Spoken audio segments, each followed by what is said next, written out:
Good morning guys. और बताओ सौरभ भाई, आज का दिन कैसा रहा आपका? बहुत बढ़िया, पूरे दिन हंसते ही रहे। आज क्या क्या किया सुबह से आपने? बस बहुत कुछ किया सामने। अगर किसी चीज को दिल से चाहो तो पूरी मेहनत उसे तुमसे 10 मिनट में मिलाने की कोशिश करना चाहते हैं। Why not? Get down.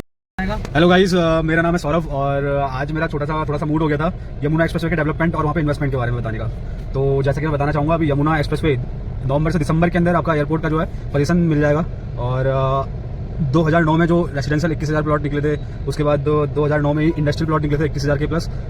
इन सब का डेवलपमेंट अगर देखेंगे आप तो 2021 से सब चीज़ें फुलफिल होना स्टार्ट हुई है। जो एप्रिसिएशन है प्रॉपर्टी के प्राइस का, तो वो 2021 से एप्रिसिएशन आना शुरू हुआ है। जैसा कि 2021 तक मैं बात करूँ 75 लाख रुपीज़ का प्लॉट था 300 स्क्वायर मीटर का, और आज के डेट में गाइस में इसका 2.5 से 3 करोड़ के आसपास का प्लॉट पहुंच चुका है 300 स्क्वायर मीटर।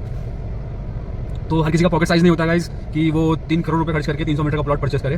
तो ऐसे इन्वेस्टर्स के लिए क्या ऑप्शन हो सकता है यमुना एक्सप्रेसवे पे? तो इसी के लिए मैं आपके पास यहाँ पे प्रेजेंट बताने वाला हूँ आपको कि बहुत ही चीपेस्ट प्रॉपर्टी है जेवर इंटरनेशनल एयरपोर्ट से महज 4.5 किलोमीटर के डिस्टेंस में। Cheapest property in the sense आप क्या समझ सकते हो उसको? चीपेस्ट प्रॉपर्टी मतलब बहुत कम दाम में आपको एक बहुत अच्छा इन्वेस्टमेंट का मौका मिल रहा है। 22,000 रुपये का रेट है और जेवर एयरपोर्ट से 3 किलोमीटर डिस्टेंस है। लोन की फैसिलिटी अवेलेबल है और इसके अलावा गवर्नमेंट से एनओसी भी हमने लिया हुआ है, department of town and country planning से हमने नो ऑब्जेक्शन सर्टिफिकेट बनवाया हुआ है अपना साइट का। इसके अलावा कई लोगों का सवाल होता है कि ये रेसिडेंशियल में कन्वर्ट कराई हुई साइट है या 143 हुआ है या नहीं हुआ है। तो गाइस मैं बताना चाहूँगा 143 का जो प्रावधान था वो 2022 के एंड में खत्म हो गया था। आज के डेट में 80A चलता है। और गाइस अगर आपकी लैंड किसी आबादी के क्षेत्र में है तो आबादी का डॉक्यूमेंट आपको बनवाना पड़ता है। आबादी का डॉक्यूमेंट का जो मतलब होता है इनडायरेक्टली जो मतलब होता है वो होता है आपका रेसिडेंशियल। तो हमारी जो लैंड है उसके सारे खसरा नंबर का हमने आपका कन्वर्ट करवा रखा है, मतलब आबादी का डॉक्यूमेंट बना रखा है अपना। फुल्ली डेवलप साइट है, लगभग आप मान के चलो स्ट्रीट लाइट हमने लगा दी है, सीवर लाइन हो गया, प्लांटेशन हो गया, इलेक्ट्रिसिटी हो गया, और इसके अलावा बिजली का मीटर भी हमारे साइट पे आ चुका है। रोड कंप्लीट हो गई है, एंट्री गेट कंप्लीट हो गया, और इसके अलावा हमारा टाउनशिप का बाउंड्री वॉल हो गया, ग्रीन एरिया हो गया। ये तो बात हो गई सर बिल्डर की। तो अगर इस लोकेशन पे अगर आप इन्वेस्टमेंट करते हैं तो क्या लगता है सौरभ भाई आपको कितना टाइम यहाँ पे लग जाएगा इसको डबल होने में? Minimum 3 month. सितंबर में चेंज जाएगी प्रॉपर्टी, बिकॉज क्या है कि नियरेस्ट अबाउट जितनी भी आबादी है उनके भी डेवलपमेंट हो रहे हैं, साथ ही साथ पैसा आ रहा है। अच्छा, हाँ, और साथ ही साथ इस बारे में डिस्कस कर सकते हैं हम कि यमुना 40 के जो भी डेवलपमेंट प्लान है वो आगरा तक जाएंगे। साथ ही साथ क्या है कि उस एरिया में जो डेवलपमेंट हो चुका है आज की डेट में, लास्ट टाइम आपने अगर उस जगह पे लास्ट टाइम आपने अगर विजिट किया हो तो उसमें आपको 2 चीज़ें देखने को मिली होंगी कि उस एरियाज में एक भी डेवलपमेंट नहीं था, साथ ही साथ ना रोडों का एक भी कनेक्शन था कि कोई रोड कहीं से सर्विस रोड कनेक्टेड हो या चौड़ी रही हो।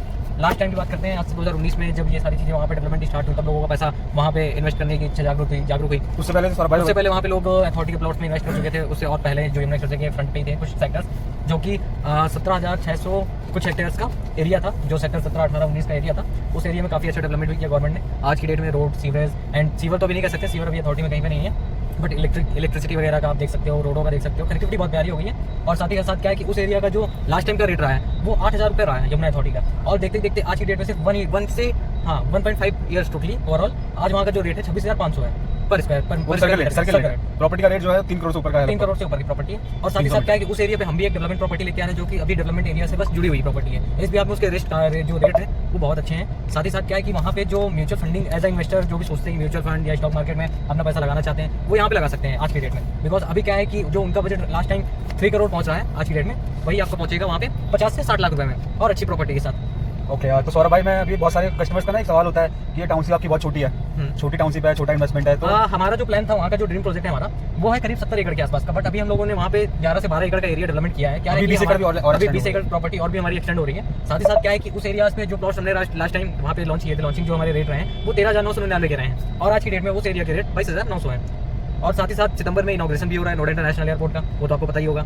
तो वहाँ पे पैसा आज की डेट में लगाना है आपका म्यूचुअल फंड या स्टॉक मार्केट के इक्वल ही है, क्योंकि उसमें क्या है स्टॉक मार्केट वगैरह में अपना पैसा लगाते हो 20-22 लाख रुपए उसको फंड इंक्रीज करने के लिए। स्टॉक मार्केट में आपका क्या है रिस्की फैक्टर रहेगा, 12 से 13% का रिटर्न रहेगा। साथ ही साथ क्या है कि वो भी कंफर्म नहीं है कि स्टॉक का ऊपर जाना या नीचे आना तय है। अब बात करते हैं कि गवर्नमेंट डेवलपमेंट एरियाज में पैसा क्यों लगाएगी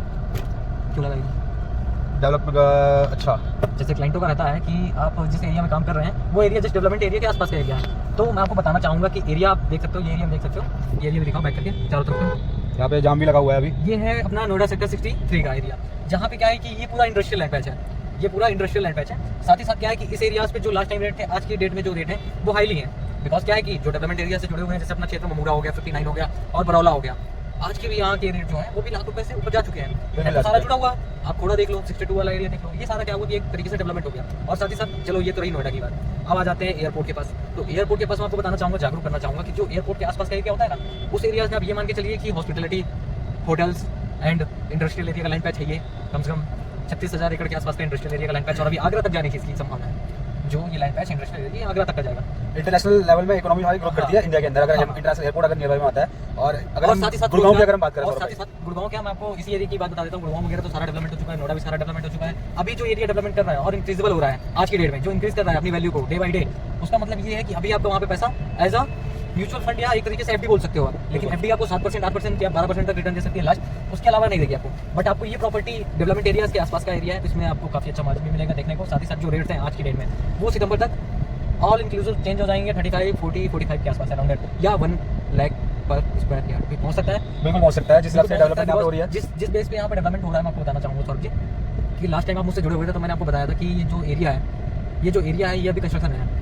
आज की डेट में आप जाओगे बिकानो और अपनी सूर्या ग्लोबल की एंड अवेरी करके कोई कंपनी, एक और कंपनी है, उसका नाम मैं भूल रहा हूँ, बट वो भी मैं आपको बता दूंगा। सेक्टर 32 की लैंड है वो, और उसके साथ साथ 33 की लैंड है अपना जो टॉय पार्क के लिए टॉय हब बन रहा है नोएडा में, और साथ ही साथ उसी से जुड़ा हुआ ही एरिया अपना सेक्टर 1, 2, 4, 5 जो रेजिडेंस एरिया है, जिसकी अलॉटमेंट ऑलरेडी हो रखी है, लोगों ने वहाँ पे अपना प्लॉट बना रखा है, घर बनाना स्टार्ट कर दिया है। तो आप ये मान के चलिए कि उस एरिया पे आपका इन्वेस्टमेंट काफ़ी बेटर रहेगा। आप आज की डेट में वहाँ पे इन्वेस्टमेंट करें, और साथ में ही मुझे फॉलो करें यार, लाइक करें, सब्सक्राइब करें। ये देखो गाड़ी की कैसी माँ चुदी पड़ी है। टंग क्या आई है ये आप गैस करिए गाइस, और हमको जरूर बताइएगा कमेंट सेक्शन में कि हम किस एरिया में घूम रहे हैं, हम कौन सा एरिया एक्सप्लोर कर रहे हैं आज आपके लिए। गाइस कोई छोटा मोटा काम नहीं है, बहुत मेहनत करनी पड़ती है कंटेंट कलेक्ट करने के लिए, पैसा खर्च करना पड़ता है कंटेंट कलेक्ट करने के लिए। देखो आप यहाँ पे लोगों की छुट्टी हो गई है, घंटी बज गई है स्कूल की, मजदूरों की, हमारी भी छुट्टी हुई है, हमारी भी अभी छुट्टी हुई है। अभी गाइस आपको मैं दिखाऊंगा, देखो ये यहाँ पे सिंगल भी अगर कोई लड़की तुम्हें दिख रही होगी ना तो डबल है समझ लो। कौन कान में फोन लगा होगा उसका। और गाइस यहाँ पे हर 200 मीटर की, जिस रोड पे अभी हम चल रहे हैं, तो हर 200 मीटर के रेडियस में रेड लाइट है गाइस। देखो आगे सारी गाड़ियाँ, कितनी लंबा जाम लगा हुआ है। अभी आगे नंबर आपको दिखा देता हूँ मैं, चल रहा है 42, 41, 40, 39, 38। ठीक है सौरभ भाई, टेम्पो ये सच्ची इतनी बड़ी गाड़ी लेके हम अकेले बैठे हुए हैं, बताओ। तो बुला लीजिए इनको भी, जन्नत दिख रही है तुम्हें। जो देख पाएगा वही बताएगा। जो देख पाएगा वो कमेंट सेक्शन में जरूर बताए कि उनने क्या पहना है।